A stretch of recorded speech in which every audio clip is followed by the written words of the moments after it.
ਗੁਰਧਾਮ ਯਾਤਰਾ। ਜਿਵੇਂ ਧੰਨ ਸ੍ਰੀ ਗੁਰੂ ਰਾਮਦਾਸ ਸਾਹਿਬ ਜੀ ਦਾ ਫਰਮਾਨ ਹੈ ਕਿ ਜਿੱਥੇ ਜਾਏ ਬਹਿ ਮੇਰਾ ਸਤਿਗੁਰੂ, ਸੋ ਥਾਨ ਸੁਹਾਵਾ ਰਾਮ ਰਾਜੇ, ਗੁਰ ਸਿੱਖੀ ਸੋ ਥਾਨ ਭਾਲਿਆ, ਲੈ ਧੂਰ ਮੁਖ ਲਾਵਾ, ਤਥਾ ਸਾ ਧਰਤੀ ਪਈ ਹਰਿਆਵਲੀ, ਜਿੱਥੈ ਮੇਰਾ ਸਤਿਗੁਰ ਬੈਠਾ ਆਏ।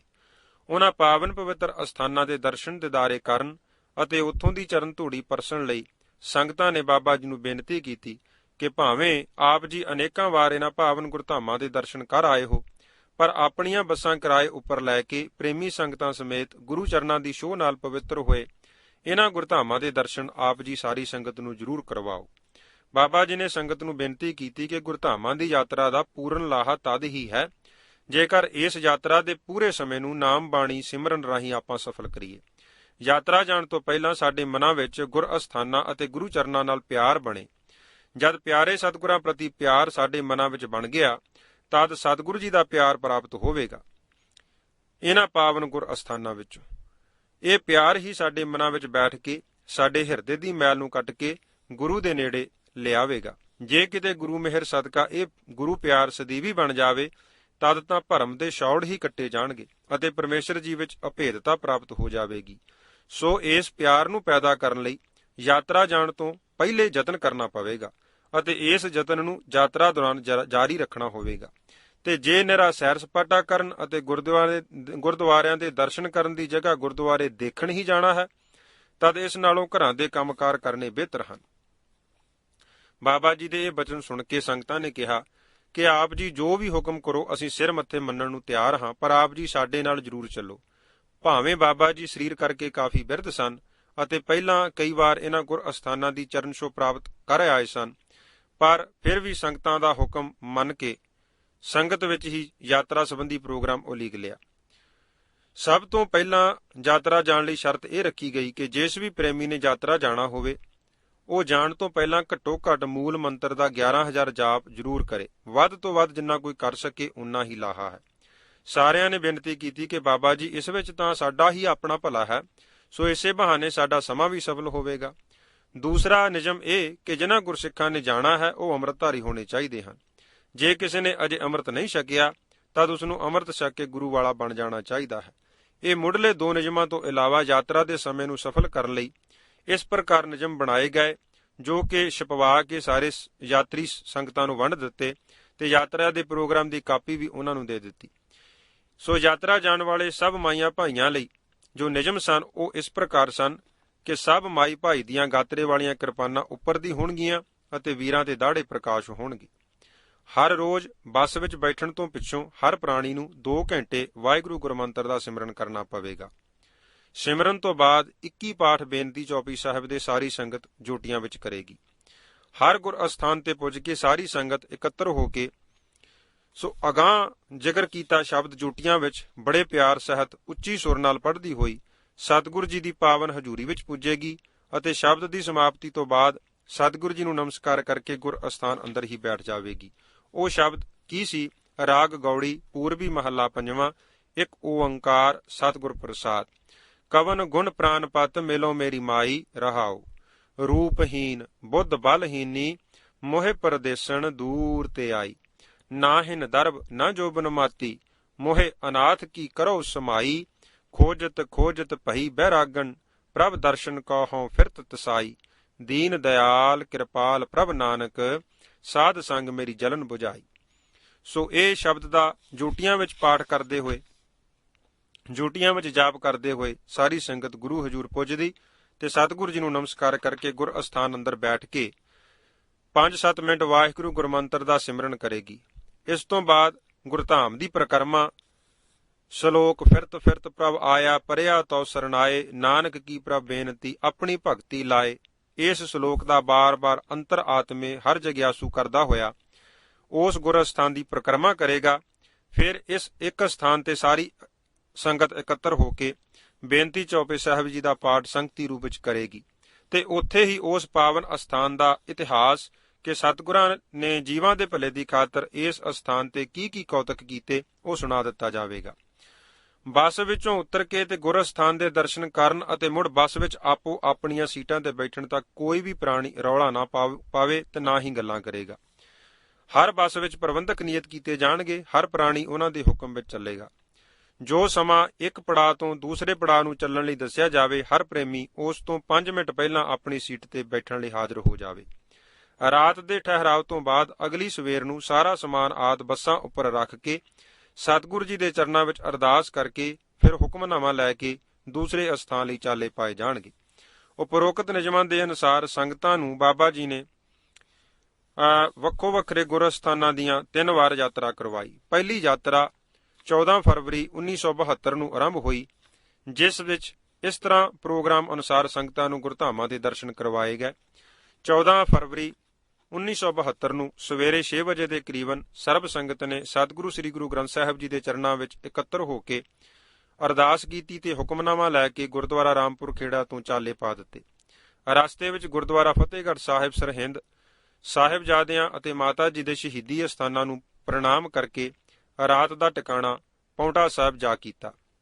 15 ਫਰਵਰੀ 1972 ਨੂੰ ਜਿਸ ਅਸਥਾਨ ਤੇ ਕਲਗੀਧਰ ਪਿਤਾ ਜੀ ਨੇ 4.5 ਸਾਲ ਦਾ ਆਨੰਦਮਈ ਸਮਾਂ ਬਤੀਤ ਕੀਤਾ ਅਤੇ ਬੇਅੰਤ ਬਾਣੀਆਂ ਦੀ ਰਚਨਾ ਕੀਤੀ, ਕਵੀਆਂ ਪਾਸੋਂ ਬੇਅੰਤ ਸਾਹਿਤ ਰਚਵਾਇਆ ਅਤੇ ਸੰਸਕ੍ਰਿਤ ਭਾਸ਼ਾ ਦੇ ਗ੍ਰੰਥਾਂ ਦੇ ਉਲੱਥੇ ਬ੍ਰਿਜ ਭਾਸ਼ਾ ਵਿੱਚ ਕਰਵਾਏ ਅਤੇ ਹੋਰ ਬੇਅੰਤ ਪ੍ਰਕਾਰ ਦੇ ਕੌਤਕ ਕੀਤੇ, ਸਰਬ ਸੰਗਤਾਂ ਨੇ ਇਹਨਾਂ ਅਸਥਾਨਾਂ ਦੀ ਸ਼ੋਅ ਪ੍ਰਾਪਤ ਕਰਕੇ ਰਾਤ ਰਿਖੀਕੇਸ਼ ਵਿਸਰਾਮ ਕੀਤਾ। 16 ਫਰਵਰੀ 1972 ਨੂੰ ਰਿਖੀਕੇਸ਼ ਤੋਂ ਸਵੇਰੇ ਚੱਲ ਕੇ ਹਰਿਦੁਆਰ ਦੇ ਗੁਰ ਅਸਥਾਨਾਂ ਦੇ ਦਰਸ਼ਨ ਕਰਦੇ ਰਾਤ ਕਾਫੀ ਲੇਟ ਉਸ ਅਸਥਾਨ ਤੇ ਪੁੱਜੇ, ਜਿਸ ਦਾ ਨਾਂ ਕਿਸੇ ਸਮੇਂ ਤਾਂ ਗੋਰਖਮਤਾ ਸੀ, ਪਰ ਸਤਿਗੁਰੂ ਨਾਨਕ ਪਾਤਸ਼ਾਹ ਜੀ ਦੁਆਰਾ ਜੋਗੀਆਂ ਦਾ ਪਾਜ ਉਘੇੜਨ ਤੋਂ ਬਾਅਦ ਇਸ ਦਾ ਨਾਮ ਨਾਨਕ ਮਤਾ ਪ੍ਰਸਿੱਧ ਹੋਇਆ। ਇਸ ਪਾਵਨ ਪਵਿੱਤਰ ਅਸਥਾਨ ਤੇ ਨਮਸਕਾਰ ਕਰਨ ਉਪਰੰਤ ਆਰਾਮ ਕੀਤਾ। 17 ਫਰਵਰੀ 1972 ਇਹ ਸਾਰਾ ਦਿਨ ਉਹਨਾਂ ਪਾਵਨ ਅਸਥਾਨਾਂ ਦੇ ਦਰਸ਼ਨ ਕਰਦਿਆਂ ਬੀਤਿਆ, ਜਿੱਥੇ ਜੋਗੀਆਂ ਨਾਲ ਗੋਸ਼ਟ ਕਰਕੇ ਧੰਨ ਗੁਰੂ ਨਾਨਕ ਦੇਵ ਸਾਹਿਬ ਜੀ ਨੇ ਨਾਮ ਦੀ ਵਡਿਆਈ ਨੂੰ ਉਜਾਗਰ ਕੀਤਾ। 18 ਫਰਵਰੀ 1972 ਨੂੰ ਸਵੇਰੇ ਨਾਨਕ ਮਤਾ ਸਾਹਿਬ ਤੋਂ ਚਾਲੇ ਪਾ ਕੇ ਰਾਤ ਲਖਨਊ ਦੇ ਇੱਕ ਗੁਰਦੁਆਰਾ ਸਾਹਿਬ ਕੱਟੀ। 19 ਫਰਵਰੀ ਨੂੰ ਸਵੇਰੇ ਲਖਨਊ ਤੋਂ ਚੱਲ ਕੇ ਸਰਜੂ ਨਦੀ ਦੇ ਕੰਢੇ ਸਤਿਗੁਰਾਂ ਦੀ ਚਰਨ ਛੋਹ ਨਾਲ ਪ੍ਰਾਪਤ ਹੋਈ ਭੂਮੀ ਉੱਤੇ ਲੰਗਰ ਛਕ ਕੇ ਰਾਤ ਬਨਾਰਸ ਪੁੱਜ ਗਏ, ਜਿੱਥੇ ਸਤਿਗੁਰੂ ਨਾਨਕ ਦੇਵ ਜੀ ਨੇ ਪੰਡਤ ਗੋਪਾਲ ਦਾਸ ਨਾਲ ਚਰਚਾ ਕੀਤੀ ਸੀ ਤੇ ਸੰਸਕ੍ਰਿਤ ਭਾਸ਼ਾ ਵਿੱਚ ਬਾਣੀ ਉਚਾਰ ਕੇ ਨਾਮ ਜਪਣ ਦਾ ਉਪਦੇਸ਼ ਦਿੱਤਾ ਸੀ। 20 ਫਰਵਰੀ 1972 ਨੂੰ ਬਨਾਰਸ ਦੇ ਗੁਰ ਅਸਥਾਨਾਂ ਦੀ ਯਾਤਰਾ ਕਰਕੇ ਉਸ ਅਸਥਾਨ ਵੱਲ ਕੂਚ ਕੀਤਾ, ਜਿਸ ਪ੍ਰਤੀ 10ਵੇਂ ਗੁਰਦੇਵ ਜੀ ਨੇ ਉਚਾਰਨ ਕੀਤਾ ਹੈ ਕਿ ਤਹੀ ਪ੍ਰਕਾਸ਼ ਹਮਾਰਾ ਭਇਓ, ਪਟਨਾ ਸ਼ਹਿਰ ਵਿਖੇ ਭਵ ਲਿਓ। ਭਾਵ ਧੰਨ ਗੁਰੂ ਗੋਬਿੰਦ ਸਿੰਘ ਸਾਹਿਬ ਪਾਤਸ਼ਾਹ ਜੀ ਦੇ ਜਨਮ ਅਸਥਾਨ ਅਤੇ ਖਾਲਸੇ ਦੇ ਪੂਜਨੀਕ ਤਖਤ ਸਾਹਿਬ ਤੇ ਪੁੱਜ ਕੇ ਸੰਗਤਾਂ ਨੇ ਨਮਸਕਾਰ ਕੀਤੀ ਅਤੇ ਪਟਨਾ ਸਾਹਿਬ ਦੇ ਅਸਥਾਨ ਤੇ ਹੀ 2 ਰਾਤਾਂ ਅਤੇ 1 ਦਿਨ ਬਾਲਾ ਪ੍ਰੀਤਮ ਜੀ ਦੇ ਚੋਜੀ ਅਸਥਾਨਾਂ ਦੇ ਦਰਸ਼ਨ ਕੀਤੇ। 22 ਫਰਵਰੀ 1972 ਨੂੰ ਸਵੇਰ ਦੇ ਦੀਵਾਨ ਦੀ ਹਾਜ਼ਰੀ ਤਖਤ ਸਾਹਿਬ ਤੇ ਭਰ ਕੇ ਉਪਰੰਤ ਰਾਜਗੀਰ ਬੁੱਧ ਗਿਆ ਦਰਸ਼ਨ ਕਰਕੇ ਰਾਤ ਸਤਿਗੁਰੂ ਜੀ ਦੇ ਅਨੰਨ ਸਿੱਖ ਚਾਚਾ ਫੱਗੂ ਮੱਲ ਜੀ ਦੇ ਅਸਥਾਨ ਤੇ ਟਿਕਾਣਾ ਕੀਤਾ। 23 ਫਰਵਰੀ 1972 ਨੂੰ ਸਸਾਰਾਮ ਦੇ ਇਸ ਅਸਥਾਨ ਤੋਂ ਚੱਲ ਕੇ ਰਾਤ ਰੀਵੇ ਬਤੀਤ ਕੀਤੀ।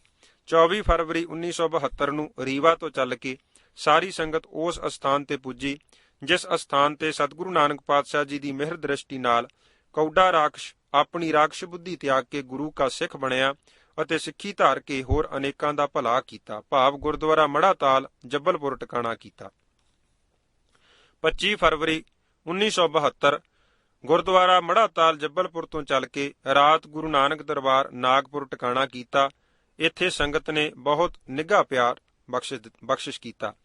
26 ਫਰਵਰੀ 1972 ਨੂੰ ਸਵੇਰੇ ਦੀਵਾਨ ਦੀ ਹਾਜ਼ਰੀ ਭਰਨ ਉਪਰੰਤ ਅਰਦਾਸ ਕਰਕੇ ਉਸ ਅਸਥਾਨ ਵੱਲ ਚਾਲੇ ਪਾਏ, ਜਿਸ ਅਸਥਾਨ ਦੇ ਦਰਸ਼ਨ ਕਰਨ ਲਈ ਇਹ ਸਾਰਾ ਪ੍ਰੋਗਰਾਮ ਉਲੀਕਿਆ ਗਿਆ ਸੀ, ਭਾਵ ਤਖਤ ਸ੍ਰੀ ਅਬਚਲ ਨਗਰ ਨੰਦੇੜ ਹਜੂਰ ਸਾਹਿਬ, ਜਿੱਥੇ ਕਿ ਗੁਰਦੇਵ ਸਤਿਗੁਰੂ ਸਾਹਿਬ ਸ੍ਰੀ ਗੁਰੂ ਗੋਬਿੰਦ ਸਿੰਘ ਜੀ ਦੇਖਣ ਆਇਓ ਜਗਤ ਤਮਾਸ਼ਾ ਦੀ ਲੀਲਾ ਨੂੰ ਵੇਖ ਕੇ ਪੁੱਜ ਗਏ ਸਨ ਅਤੇ ਇਸ ਅਸਥਾਨ ਤੇ ਹੀ ਅੰਤਮ ਚੋਜ ਕਰਕੇ ਖਾਲਸੇ ਨੂੰ ਸਤਿਗੁਰੂ ਸ੍ਰੀ ਗੁਰੂ ਗ੍ਰੰਥ ਸਾਹਿਬ ਜੀ ਦੇ ਲੜ ਸਦਾ ਲਈ ਲਾ ਕੇ ਆਪਣੇ 5 ਭੂਤਕ ਸਰੀਰ ਨੂੰ ਸੰਕੋਚ ਲਿਆ।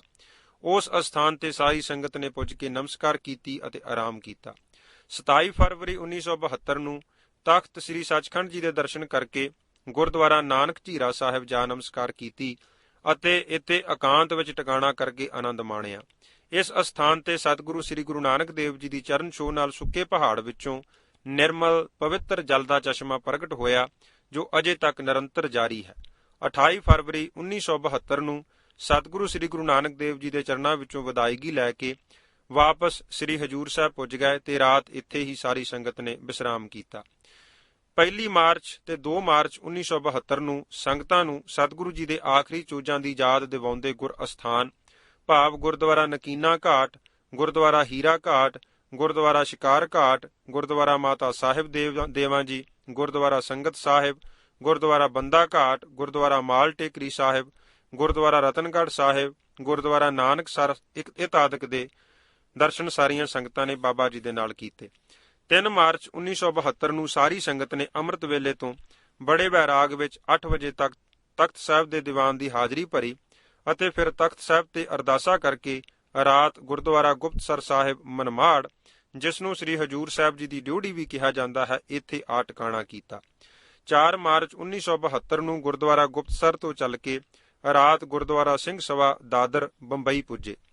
5 ਮਾਰਚ 1972 ਨੂੰ ਸਾਰਾ ਦਿਨ ਬਲਿਹਾਰੀ ਕੁਦਰਤ ਵਸਿਆ, ਤੇਰਾ ਅੰਤ ਨਾ ਜਾਈ ਲਖਿਆ ਦੇ ਹੁਕਮ ਅਨੁਸਾਰ ਕਾਦਰ ਦੀ ਕੁਦਰਤ, ਜੋ ਕਿ ਤਰ੍ਹਾਂ ਤਰ੍ਹਾਂ ਦੇ ਜੀਵਾਂ ਜੋ ਮਛਲੀ ਘਰ ਤੇ ਚਿੜੀਆ ਘਰ ਸਨ ਅਤੇ ਸਮੁੰਦਰ ਦੇ ਨਜ਼ਾਰਿਆਂ ਵਿੱਚ ਵਰਤ ਰਹੀ ਸੀ, ਇਸ ਨੂੰ ਸਾਰੀ ਸੰਗਤ ਨੇ ਮਾਣਿਆ ਤੇ ਰਾਤ ਗੁਰਦੁਆਰਾ ਸਿੰਘ ਸਭਾ ਦਾਦਰ ਹੀ ਟਿਕਾਣਾ ਕੀਤਾ। 6 ਮਾਰਚ 1972 ਨੂੰ ਗੁਰਦੁਆਰਾ ਸਿੰਘ ਸਭਾ ਦਾਦਰ ਬੰਬਈ ਤੋਂ ਚੱਲ ਕੇ ਗੁਰਦੁਆਰਾ ਸਿੰਘ ਸਭਾ ਧੁਲੀਆ ਰਾਤ ਵਿਸ਼ਰਾਮ ਕੀਤਾ।